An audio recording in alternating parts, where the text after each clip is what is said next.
Before we get into today's video, if you're new and you like basketball in general, I really think that you would like this channel, so feel free to like and subscribe. I also know about 70% of the people who watch my videos are not subscribed to my channel, so if you're watching my videos, subscribe. It's not that hard and it would help me out a lot. I'm trying to reach 1,000 subscribers by the end of the year.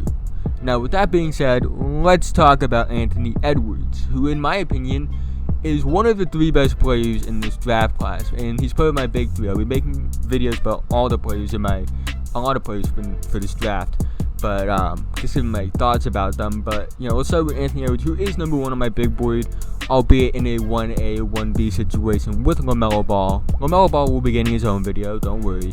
But I do think he is right now no worse than the 3rd best prospect in this draft, if we're being honest. That's my opinion. I think he's number 1 in a 1A, 1B. And the first thing I noticed with him was his size, 6'5", 225. Like, that is size that you would want your guy at the shooting guard spot to be in his prime. And Anthony Edwards is that already, and he's one of the youngest players in this draft. That's just something you can't teach. You can't teach that kind of size and physicality and athleticism. I think that's one of the reasons I have him so high on my board. And this draft is so different. There's so many different opinions by different players from everyone. And I personally believe he's one of the best players in the draft, if not the best player in the draft.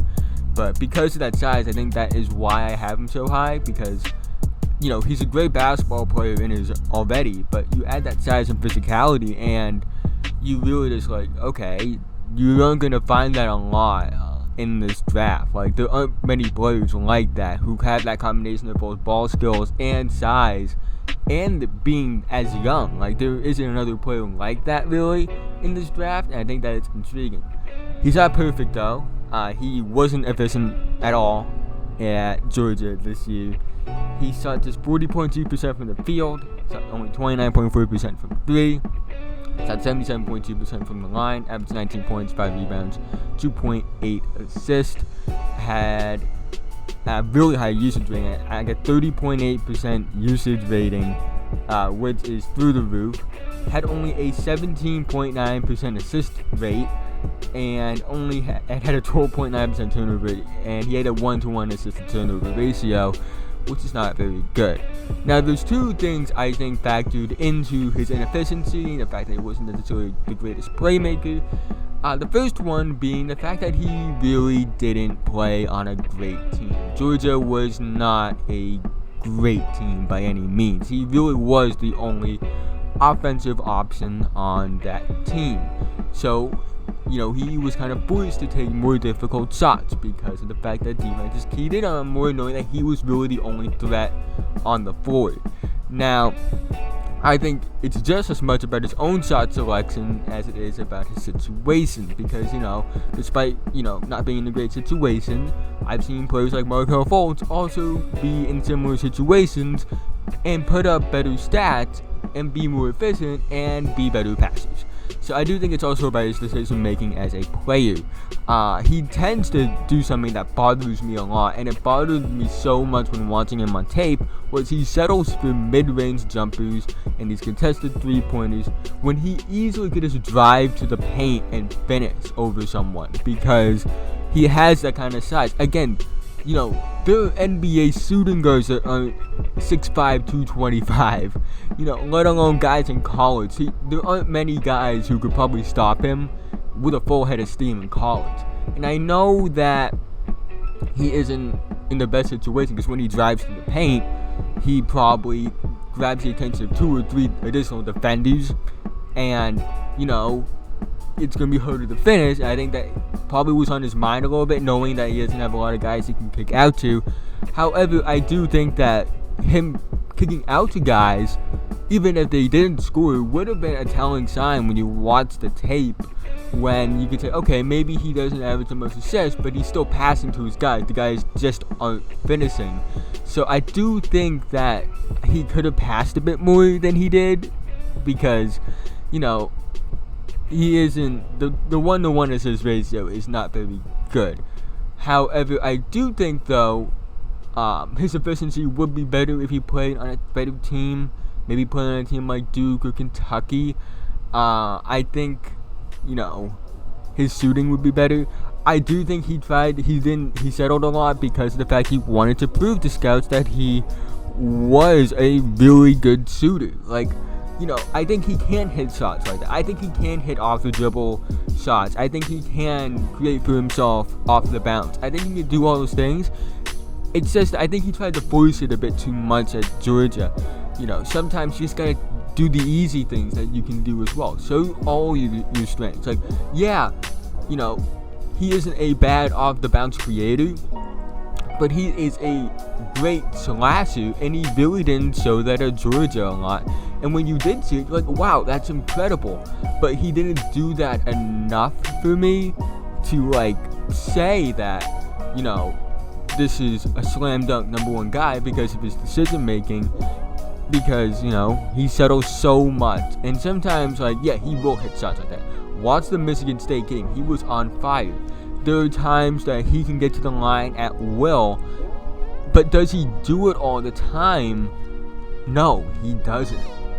You look at his game log this year, and you're looking at one of the most inconsistent game logs I've ever seen. He had 3 stretches of 43% shooting from the field, then had a 2-game stretch of 33 and 20% shooting, then had another 3-game stretch, or actually a 5-game stretch really, where he was actually playing decent, and then he has a bad game that shoots 35% from the field, and then has a really good game, shoots 50% from the field, and then has a couple good games, and then it's just all over the place, where it's I can't even explain. You have to see this game log for yourself. And I think that is more telling about him, really. The game log is really telling.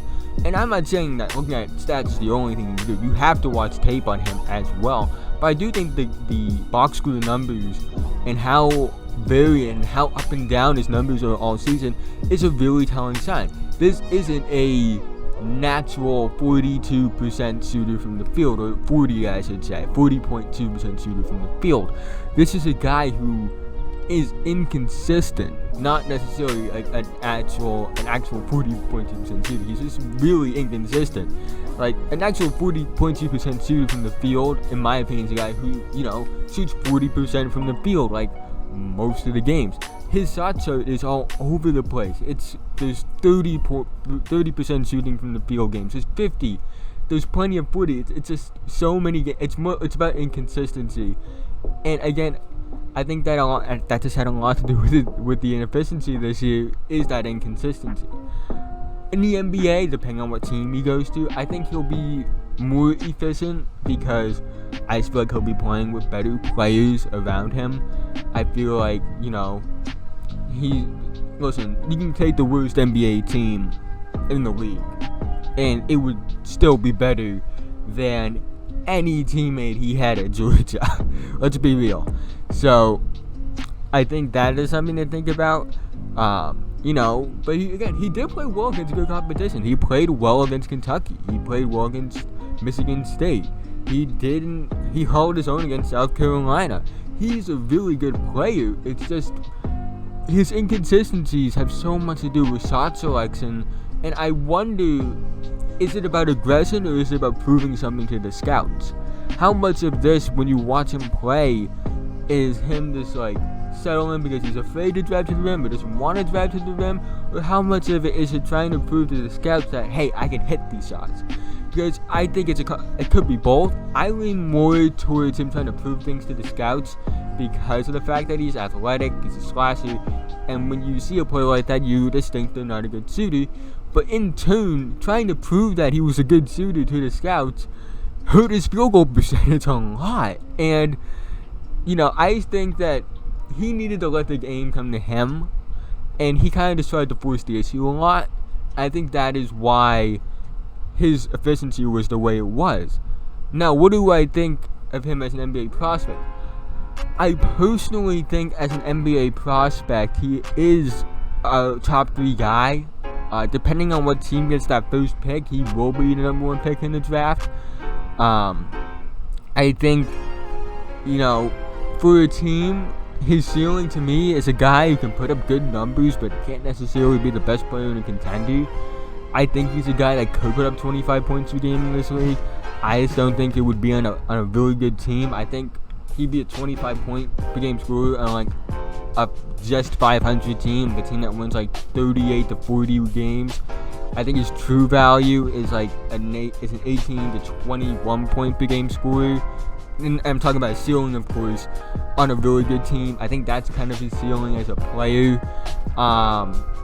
Teams I think that would be a good fit. I wouldn't mind seeing him on the Hawks. I think that having another creator would be a great fit with Trae Young, as far as, taking some of that pressure off Trae Young. Team like the Warriors, I think that would be a great spot for him because, being around guys like Steph and being around guys like Clay and being around guys like Draymond, I think that could be something. Maybe you could have him be the leader of your second unit for a while, and then, once Steph and Clay start to get old, he's going to be ready to take over. I think that could be a good situation. So I think Sacramento could be a great situation if they play him right. If they play him like they did at Georgia, he's not going to be great. We're just going to give him the ball. But, if you have him work on his jump shot, things like that, and I think he'd be a great player in transition alongside guys like Marvin Bagley and De'Aaron Fox. I think that could be interesting, although I'm not as positive about that thought of him going to Sacramento as I am about him going to maybe, Atlanta or Golden State. But overall, I think he's a good prospect. If he was more consistent, I would consider him a great prospect. He has all the physical tools to be a player in the NBA at the shooting guard spot. He has the skills to be a shooting guard in the NBA. It's just about putting it all together, really, and trying to, take better shots, have better shot selection, also improve defensively, give more effort. He's too athletic to not be a good defender. It would be a shame if he wasted all that athleticism on not being a good defender. But these are my thoughts. As of right now, I have him as a top 3 guy as a projection. But let me know what you think about Anthony Edwards below. And be on the lookout. The LaMelo Ball video will be the next one I make. And just comment below what you think.